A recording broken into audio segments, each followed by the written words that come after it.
It was the best of times, it was the worst of times. With these words, Charles Dickens began his great 19th century novel, Tale of Two Cities. I immigrated from the United States to Israel 10 years ago, and it was clearly the best of times. In 2,000 years since the destruction of the temple, it has not only been the best of times, it has been a miracle to experience. Now I'm planning to return to volunteer to help in Israel in what arguably is, in recent history, the worst of times, possibly in the history of Israel as a modern nation. But my belief is, and my sincere belief and hope, is that it will once again, before too long, with some pain and effort and loss, become again the best of times, and even better because it will remove the ongoing, more than thorn in the flesh, but poison of destruction that we've seen unleashed on October 7th. So I would like to share some observations about how to deal with this, how to respond to this, until we get from this dark period to see more light. On October 3rd, before the catastrophe broke out, I embarked on a lecture tour giving a scientific presentation on the 2023 World Happiness Report that ranked Israel number 4th in quote-unquote happiness. And my thesis was that we really need to define what is happiness. The measure that they used in this report was a single question from 0 to 10. Is this the worst possible life or the best possible life? And Israelis said it was the best life.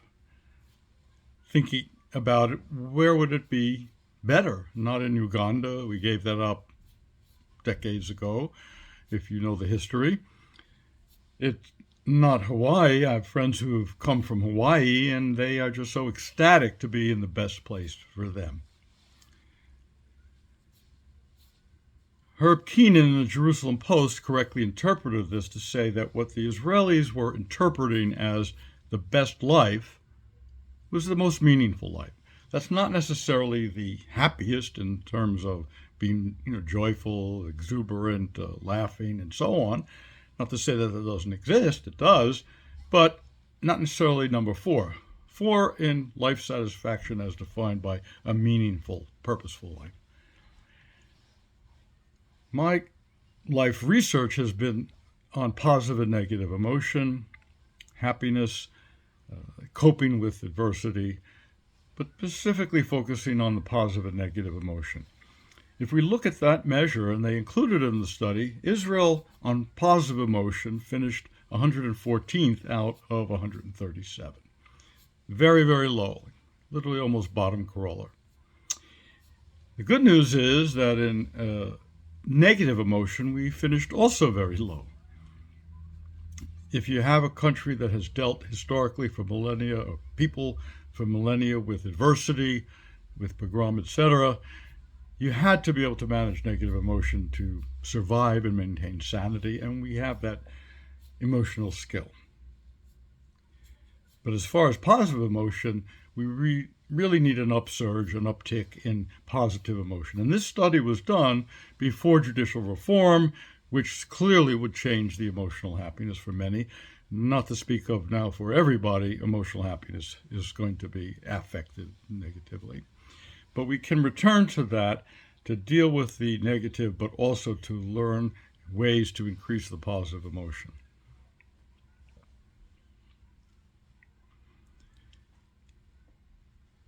One place to start is to identify what possible source or type of happiness or positive emotion can we have during these times, and this is important. Joy and happiness can break through a lot of negativity, but it needs to be correctly understood. It's not a joy of simcha, which is a bar mitzvah, a wedding, the birth of a child. It's not chedva, which is the Hebrew term for a mirthful joy. There's not a time for mirth, but it's not a time at worst of depression, and it's not a time to let total unhappiness take over. That would be destructive. So the positive terms within the Hebrew and the emotions that fit would be something like aura, which is a radiant joy that uplifts the soul, bringing light from darkness, letting the light shine through and to see the light that can help us through difficult, dark times. Another could be rina, which is a uplifting, a joy, a singing that uplifts the soul again. And most fundamentally is osher, which is from the ashrei that we say repeatedly in the prayers, which is a deep source of steady, deep happiness of a certain type. That's a yearning for peace, a yearning for meaningful life. And that is where we really can draw upon that feeling and that experience of happiness correctly understood. So in thinking about that, I came up with a few concepts that I'd like to share that I summarized in an acronym of MAGVA, M-A-G-V, MAGVA. Not to be confused with MAGA, which is Make America Great Again. It's a totally different story and a different narrative. But MAGVA is, the M is for meaning, A is for achdus or unity, the G is a double meaning, and that is for God and guns. And I'll explain how those two actually fundamentally do fit together within Judaism. And V is for victory. So beginning with meaning, Viktor Frankl famously wrote a book that's either sold as much as the Bible or more, translated into many languages, Man's Search for Meaning. And that, he felt, was the essence for what it is to be a human, and in his experience was the key to surviving the Holocaust. Let's say you had Anne Frank's diary and you needed to deliver that to the world. Otto Frank did that, and perhaps that's what helped him to survive, was his profound sense of purpose and meaning. After I presented the paper, it was on Shmini Atzeret in Amsterdam. We didn't know what was happening, of course, until later that evening. And we were dancing with simcha and all of the positive, exuberant joy. The rabbi in the community had his hands lifted to the heavens, and he was ecstatic, and it was very inspiring. And suddenly, midway through the dancing of this ecstatic joy, he disappeared, and his brother-in-law came to fill in. And I asked, where's the rabbi? Is everything okay? Many people think that he was learning about the catastrophe that occurred that day, but no, it's actually his wife was giving birth. So it was a simcha upon simcha, a double joy. But poignantly and sadly, that evening we learned what was the result of the occurrence in Israel. The next day I had tickets that are hard to obtain for the Anne Frank house. And so the day after, so to speak, that day after, I walked the wooden steps up to the attic, and I had the visceral experience of connecting with Anne Frank's, going through the horrendous atrocity that ended her life and so many others, and connecting up with imagining Anne Frank, a discussion with her about how she could bring a message today, what she would have to say to us today, as she did 80 years ago, about her own experiences that have reached an entire world population. So the question is, what is the meaning or the mission of Judaism, and how does that relate to what we're going through today? In the book by Prager and Telushkin, Why the Jews, about anti-Semitism, they cite a Catholic priest who I think summed it up in a nutshell. And it's not, as they point out, that we were communists or that we were capitalists. Those are contradictory. Or that we were filthy rich and envy, or we were filthy poor, but filthy in either case. Opposites again. What this Catholic priest that they cited said was that the Jews brought morality into the world, and the world has never forgiven them. The morality that we brought into the world restricts the animalistic appetites carried to the extreme, whether it's murder, whether it's robbery, whether it's rape, whether it's some of the horrendous things that I won't continue that you all have heard over and over again. The morality brings in the restrictions on those impulses. And at some level, this is the tension of the battle of light against darkness, that people who are unhealthy, who are the anti-Semites to a mild or moderate to extreme degree that we're seeing today, so deeply resent and want to destroy and wash away from the world their restrictions on those impulses. In the Torah itself and in the prayers, we see this repeated over and over again, but it's little discussed. When we take the Torah out on Shabbat, Mondays and Thursdays, on Yom Tovim, you would think the first thing we would say would be, oh, the beauty of the Torah, we welcome you, come into our lives and shine your light of beautiful laws. We do have this elsewhere. But that would be the first thing, celebratory about the grandeur, the beauty of our teachings. But think about it. What is it actually the first thing that we say? The first prayer. Arise, O Lord, and your enemies will be dispelled, and your foes will flee before you. So you make a statement, a thesis, you have an antithesis, and that is what is the first message we're getting when we bring the Torah to the world, when we bring the meaning into the world, when we bring out that message, we're going to have a counterstatement or an antithesis and an antipathy or hatred of the very idea that we're bringing. Be prepared for the battle. And God should fight that battle for us to arise, but we also need to do our part. And this is just another, there are many examples where we talk about God as the Lord as the master of war. You destroy those that rise up against you, and on and on and on we see this theme reiterated. We tend to prefer to talk about peace, and that is an essential part of Judaism, and harmony, loving kindness, and so on and so forth.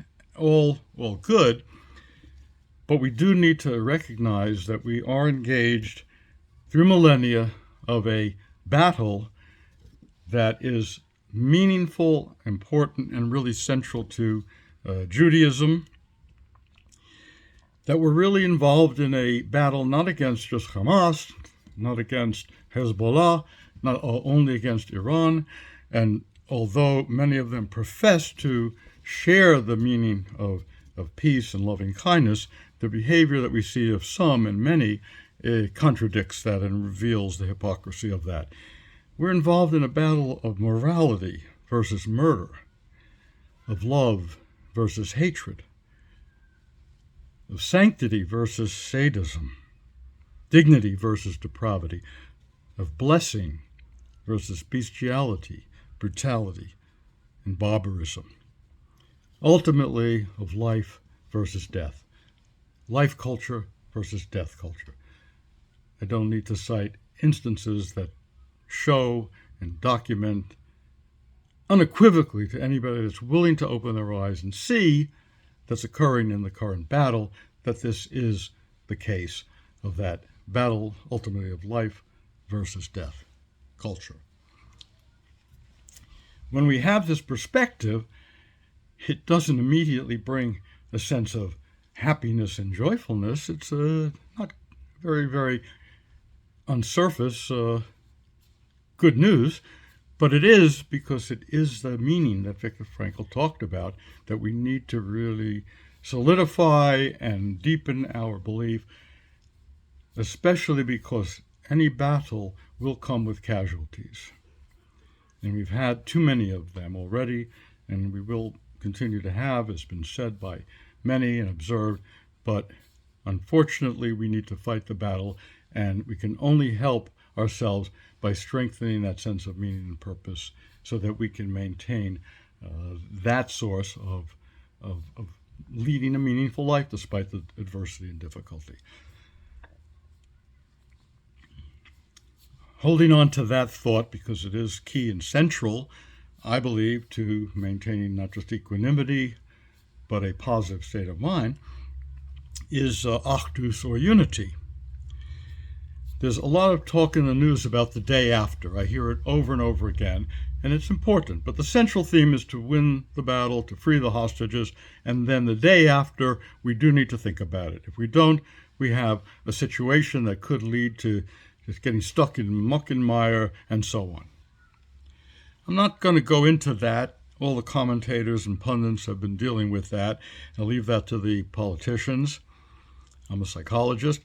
But I can tell you that the focus that I think is important for us now, as Jews, Israelis, and Jews throughout the world, is achdus, is the second day after. The first day after is, what do we do after we win? How do we rebuild or get a consortium of people, we don't know where it's going to be, to rebuild in a way that as it's been described, Hamas is gone, and Gaza is the denazification of the process. That's the day after talk. The second day after is, how do we, as Jews throughout the world and in Israel, maintain the increase, the unbelievable and positive increase in unity that we're seeing.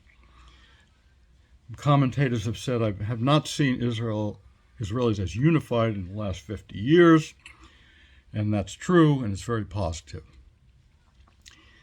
But remember that before the war, we were in Israel and spreading throughout the United States in a state of great disunity. There were feelings that was so harsh that people talk about civil war. Israelis, 39% of Israelis were looking into citizenship in another country because they did not want to live in a country where the judges would be selected in a different way that they didn't agree with.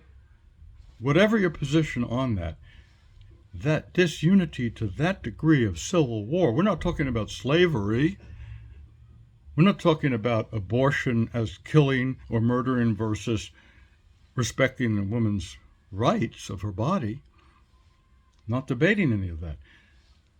We're talking about how the judges were elected or whether women would be sitting in the back of the bus.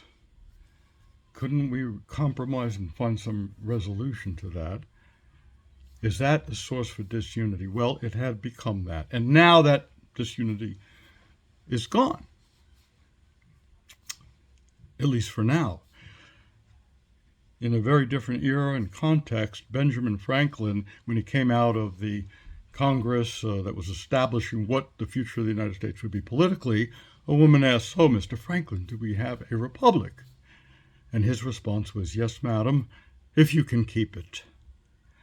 And that is the second day after that we need to be thinking about today, in addition to the primary themes of the moment. How do we keep that unity? I've had lunch with a liberal Jew, not woke, not progressive, but leaning to the left of center and so on. And he said he's been transformed by this. He's been changed to open his eyes to see things he didn't see before in different ways. As a therapist, I've had patients who have said that they stopped watching CNN News and they are watching Fox News. I don't even watch Fox News myself. It's the style of argumentation I feel is not conducive to unity, But these are the changes that we see occurring there. But what about within Israel? Rav Kook, the first chief rabbi of Israel, made a point of saying and emphasizing that the secular Zionists were instrumental in the creation of Israel. And when I talk to people who are secular and Zionist, I give them the credit for that. And I say, yes, we wouldn't be here without you. But always remember, please, that you would not be here, we would not be here without the religion and the religious people. What would be the foundation for us being here if it were not for that religious impulse amongst the Jews and also other supporting people throughout the world? So we are a team. Now, it's an odd team in terms of proportion and percentage. There's been surveys of religious observance in Israel, and many people would estimate that the religiously observant might be 30, 40%, maybe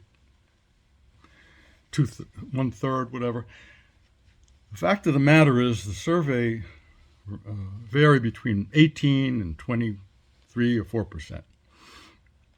Average that out to about 20%, which is what it comes to. It's an interesting connection to the Midrash, to the interpretations that we get of the Torah and Jewish tradition and history, that in Egypt, when the Israelites left, what percentage actually stayed and what percentage left? 20% left.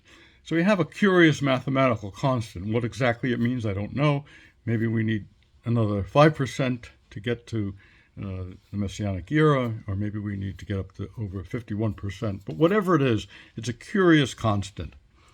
So let's come to accept that this is the way it has been, and not necessarily the way it will be, but the way it has been, and not let this lead to an immediate return to when you have the cessation of hostilities, you'll have the cessation of the common enemy that has driven us to the sense of unity. Let's make a positive affirmation to ourselves, to our neighbors, to the people in Tel Aviv and in Ashkelon and in the Negev and throughout all of Israel, that we are going to begin now to find ways to appreciate one another, to have mutual respect of one another, even though we bitterly disagree, or harshly disagree even. But we can still have civil dialogue. And that is something that's sorely lacking in Israel and outside throughout the world. It's been deteriorating. We can have tolerance and flexibility. These are psychological qualities that are necessary for communal living. There'll never be 100% agreement, except in a totalitarian state, where the differences are suppressed and repressed or eliminated through eliminating the person themselves. Tolerance of the differences, to have even a love despite the harsh disagreements, and a sense of unity or achdus. So my vision here is that after the war, thinking about the second day after, when we won and we were finding a plan to establish a peaceful, defanged Gaza, and by the way, I would add northern Israel and Lebanon as well, if not beyond, to the, as some commentator put it, to cutting off the head of the snake is going to be necessary, with the mastermind behind the proxy war in Iran. But the second day after is to maintain and preserve the achdus, of the unity. And that we would no longer see a single rock thrown by a religious Jew at somebody who's not observing the Shabbos. It's not the way we respond in our era. And we would not hear another negative, disparaging comment about the Haredi, who you disagree with, or whatever, at a Shabbos table. So let's see if we can think about that, internalize that, and find ways to reach out embrace and hug each other, physically, if it's appropriate, and certainly spiritually. So we have M, meaning, we have A, actus, now we have G, God and guns. God is the fundamental, as I pointed out. The meaning comes from God, and it comes from what the meaning of our struggle is about, to bring morality as we understand that, coming in this objective sense from a higher source. But I've also illustrated that we have a battle, and there's so many biblical examples about where we had to be strengthened for battle, and we had to have our enemies flee and defeated, and so on. And increasingly, we see that in a responsible way, having guns available will be one way of preserving that and being victorious. I spent 40 years in Pittsburgh, Pennsylvania, raising a family. I lived about 4 blocks from the Tree of Life Synagogue, which you will immediately, I think, recognize as the place where the worst massacre of Jews in America happened throughout the several hundred-year history. And it was also 4 blocks in the other direction Mr. Rogers lived, which most of you are familiar with, the Mr. Rogers neighborhood.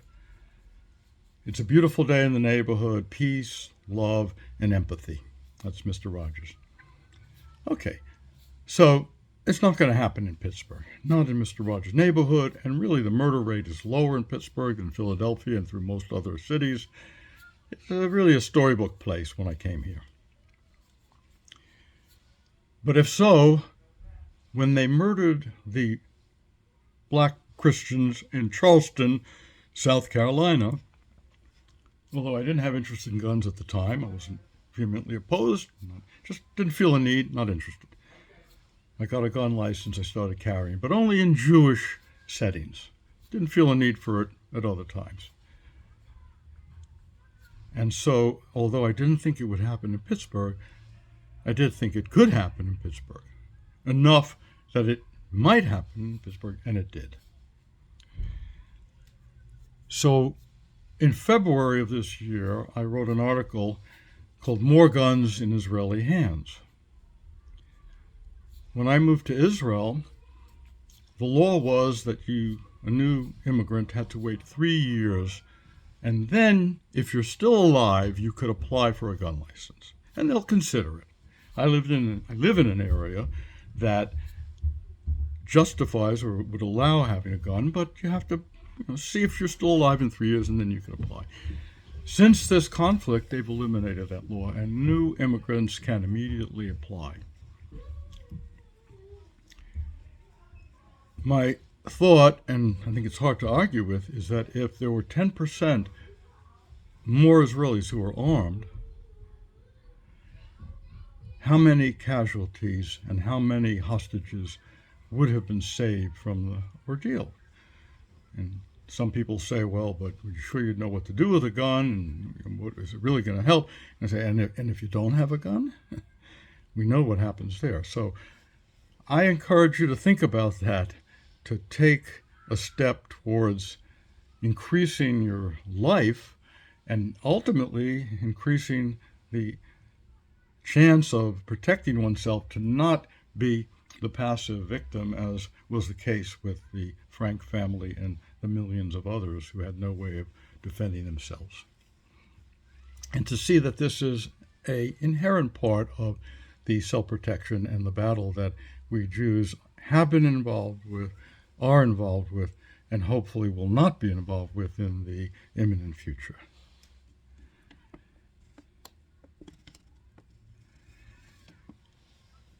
Okay, so we have MAG, God and guns, and the last is victory. Recently, in, I believe, the Jerusalem Post, I wrote an article called A War on Three Fronts. This was immediately when the war broke out. It took about a week or so, 10 days to get it published. And I said that we're not involved in a war with Hamas. Yes, we are, but we're also involved with a war with Hezbollah and a war with Iran, and now it's the Houthis, so it's really a war on four fronts, and it might be with Syria, Iraq. We need to recognize the reality of what we're dealing with, and other commentators have said very similar things, which is that what happened in Gaza and Hamas is waiting to happen in the north with Hezbollah. So we need to recognize that we need to not, and this is widely accepted now, it's not hardly novel or new, but I think Netanyahu said, wipe ceasefire out of your vocabulary in this situation. The past strategy has been defensively and reactively respond to the missiles from Gaza. I was in Ashkelon for a summer vacation, rented a place. The first Shabbat I was down there, we ended up spending a good part of it in the bomb shelter. But it felt neutral, was, rush, take care of yourself, but there was not a real fear. They rarely hit the targets. They ended up in the fields. The Iron Dome took care of them. I now believe that this was an intentional strategy to lull us into feeling they were essentially impotent when they were practicing and preparing behind the scenes, lulling us into this complacency and denial. Very, very shrewd, malevolent as it was, but very shrewd. Well, it's not benign anymore, and we've seen the force and ferocity of that. So the idea of ceasefire was that we would respond, take out some of the installations, and then preserve world opinion and significantly preserve Israeli soldiers' lives, which tragically we see we're losing up to 30 at the time of my speaking now. And the pain of each one is overwhelming and brings tears to the eyes. Not to speak, of course, of the incomprehensible suffering of the hostages. The casualties, that I said, are an inevitable part of this battle. But the alternative is to live in the constant fear and dread of terror that has now unleashed itself in the most barbaric form we've seen in recent history. So the idea of ceasefire is out. What is the concept we should be pursuing? And that is unconditional surrender. Every war is fought to a victor and a defeated. Maybe not happy for us to have to do that. There's no happiness of a conventional sort, but there is the victorious at least, and they get to determine the plan of peace. It's been pointed out that in Israel, we win, but we have to sue for peace. And this has no longer been working, and it's being abandoned. So what replaces it is the unconditional surrender. In the American Civil War, Lee went to Grant, wasn't happy. You see some depictions of that, but he was respected, and he accepted the terms of the unconditional defeat. Germany, unconditional. Acceptance of unconditional surrender. Japan, similarly. I think this is what we all need to strengthen in our approach with how to achieve that point where we'll be able to return to not just the status quo, which was not acceptable, but to a better state within Israel. And this I can sum up in the words of Abraham Lincoln, who I admire for his peace pursuing attitudes and his dealing with the most difficult time in American history, where he talked about resolving that these honored dead, the victims, civilians, and soldiers we're seeing today, but in those days in the Civil War shall not have died in vain, that this nation under God shall have a new birth, a new rebirth of freedom. And I would conclude by saying that the miraculous nation of Israel shall have a new birth of freedom from terror and the ability to pursue the peace that we all so deeply and devoutly desire. Thank you very much, and may we see this happening speedily in our time.